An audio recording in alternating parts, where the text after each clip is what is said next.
Добрый день, дорогие друзья! Сегодня в выпуске очень интересная и оригинальная яхта американской верфи Island Packet 41 SP Cruiser. Яхта имеет оригинальную компоновку и дизайн. С краткой историей верфи Island Packet мы с вами познакомились в 11 выпуске. Поэтому перейдем непосредственно к техническим параметрам Island Packet 41 SP Cruiser. По традиции напомню, что на канале Идеальный круизер мы анализируем модели яхт, сравнивая их с математической моделью идеального круизера Джона Холтропа. Это дает нам возможность, опираясь на цифры, оценивать рассматриваемые модели яхт с точки зрения конструкторского замысла и сферы оптимального их использования. Джон Холтроп – морской инженер и конструктор. На основании анализа более 400 проектов известных яхтенных конструкторов составил так называемый эталонный проект крейсерской яхты, который мы и будем использовать в качестве эталона.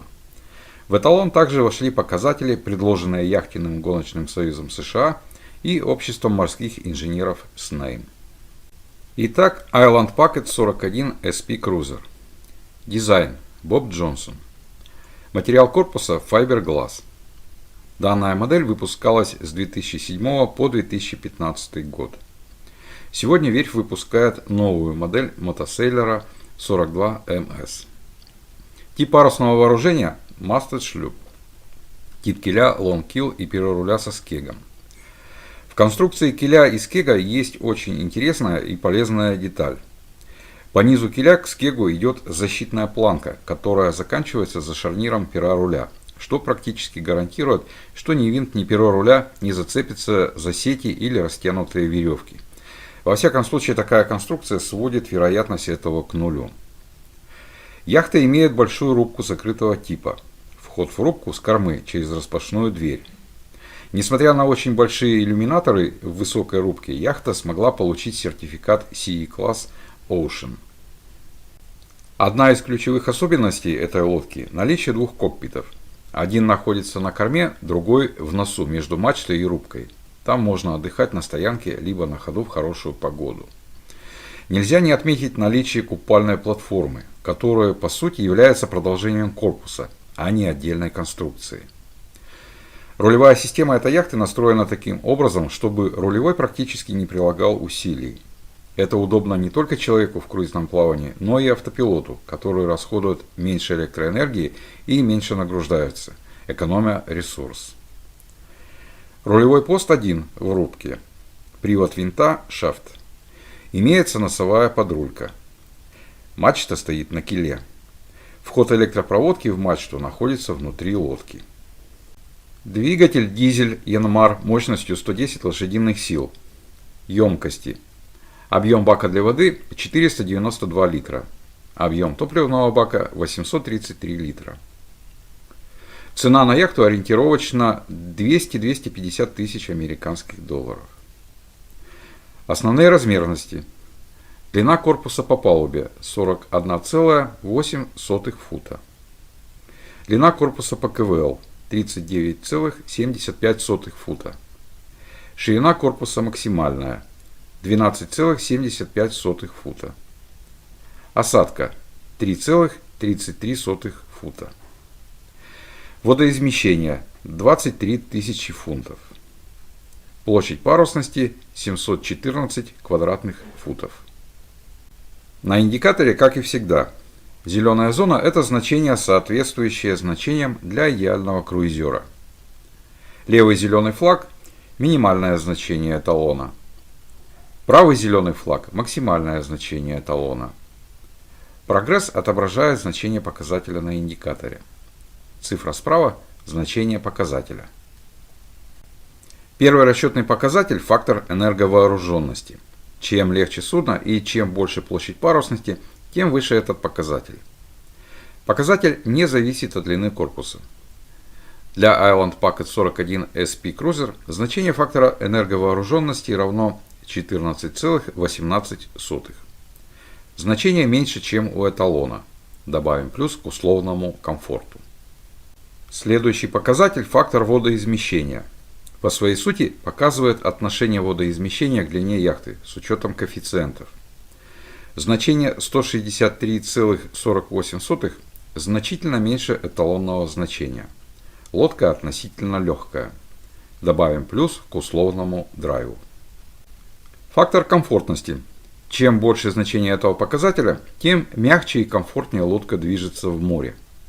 Для Island Packet 41 SP Cruiser значение равно 29,84.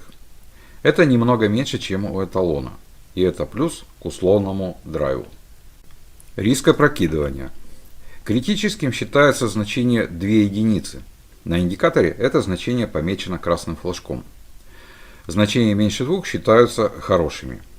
В нашем случае значение равно 1,73. Значение соответствует эталону, плюс к условному комфорту. Фактор балласта.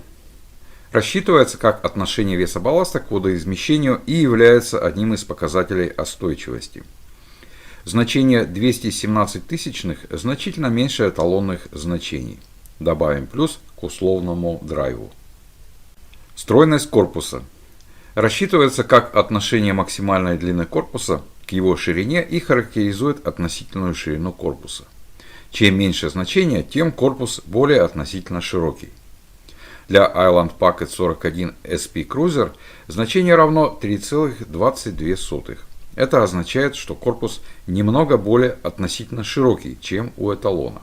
Это плюс к условному комфорту. Проектная скорость корпуса. Для водоизмещающего судна зависит от длины корпуса по ватерлинии. В нашем случае скорость корпуса равна 8,45 узла. Это намного больше, чем у идеального круизера. Плюс к условному драйву. Фактор скорости. Для лодок со значительной парусностью и небольшим водоизмещением фактор скорости больше единицы. Для имеющих недостаточную площадь парусов или излишне тяжелых лодок он меньше единицы. Для Island Packet 41 SP Cruiser значение равно 1,16. Это меньше эталонных значений. И это плюс к условному комфорту. Момент инерции. Чем выше значение момента инерции, тем выше сопротивление раскачивающим усилиям. Для нашей лодки значение равно 1 139 265,62 фунтов на фут в квадрате. Значение попадает в диапазон эталона. И это еще один плюс к условному комфорту. Период бортовой качки. Период качки зависит от момента инерции и обратно пропорционален остойчивости. То есть, чем остойчивее судно, тем меньше у него период качки. В нашем случае период равен 3,47 секунды. Значение меньше эталонного. Добавим плюс к условному драйву. Показатель остойчивости. Остойчивыми считаются лодки со значением до 1 единицы. Валкими со значением более 1,5 единиц. Значение 89 означает, что лодка остойчивая. Плюс к условному драйву. Ускорение бортовой качки. Значение. До 0,06 G это значение, практически не оказывающее влияния на человека. Свыше 0,06 G считается нежелательным для крейсерских яхт. Свыше 0,1 G начинаются недомогания. Уровень свыше 0,18 G считается недопустимым. Для Island Packet 41 SP Cruiser значение ускорения бортовой качки равно 0,09 G. Это хорошее значение, хотя и считается нежелательным для крейсерских яхт. И это плюс к условному комфорту. Итак, подведем итог по Island Packet 41 SP Cruiser. Island Packet 41 SP Cruiser набирает 8,29 балла в рейтинге «Идеальный круизер». Шкала Comfort Drive на 50% желтая и на 50% зеленая. И это значит, что яхта достаточно комфортная и одновременно достаточно ходкая для круизера. Итак, мы видим, что фактор энерговооруженности и фактор скорости меньше эталона. Яхта не динамичная. Фактор водоизмещения говорит о том, что лодка относительно легкая. И так же, как в случае с XP45, дальше мы видим очень хорошее с точки зрения круизера значение фактора комфортности. Оно совсем немного меньше эталона. Значение риска опрокидывания также очень хорошее и находится в диапазоне значений эталона. Период бортовой качки немного меньше эталонного. Значение ускорения бортовой качки хорошее. По всем техническим показателям Island Packet 41 SP Cruiser это хорошая круизная лодка. В рейтинге «Идеальный круизер» Island Packet 41 SP Cruiser занимает 26 место, потеснив Modyx Salon 41 и расположившись на третьей странице рейтинга. Несмотря на это, лодка выглядит крайне привлекательно не только по своим техническим параметрам, но и благодаря своему оригинальному дизайну. Хочу обратить ваше внимание на то, что данный рейтинг не говорит о том, что какая-то лодка хуже, а какая-то лучше. Этот рейтинг показывает лишь то, насколько та или иная лодка соответствует концепции идеального круизера Джона Холтропа. При выборе конкретной лодки стоит руководствоваться в первую очередь ее показателями. Разумеется, не стоит забывать и о том, что данный рейтинг строится только на параметрах, влияющих на поведение лодки в море, и не затрагивает другие аспекты, влияющие на решение приобрести ту или иную лодку. Таким образом, первые две страницы рейтинга остались без изменения.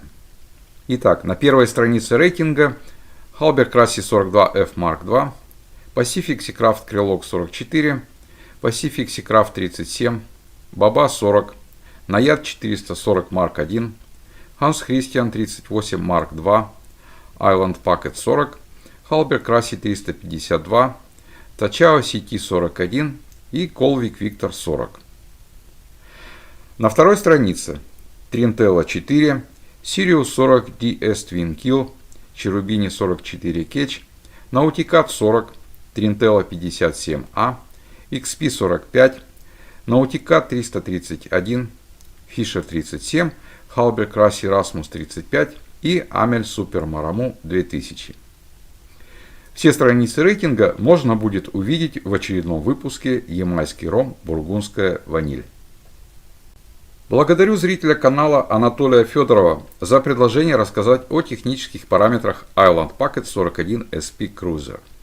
Благодаря вашему предложению мы сделали сегодня еще одно маленькое, но такое интересное открытие.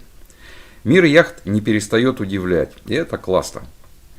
В следующих выпусках мы с вами продолжим знакомиться как с классическими моделями, так и с современными. Несколько следующих выпусков также будут подготовлены по предложению зрителей канала. Не пропустите. Подписывайтесь на мой канал и не забудьте нажать на колокольчик. Обращаю ваше внимание на то, что на канале мы рассматриваем серийные монохулы длиной до 58 футов включительно. Спасибо за внимание. До новых встреч на канале «Идеальный круизер».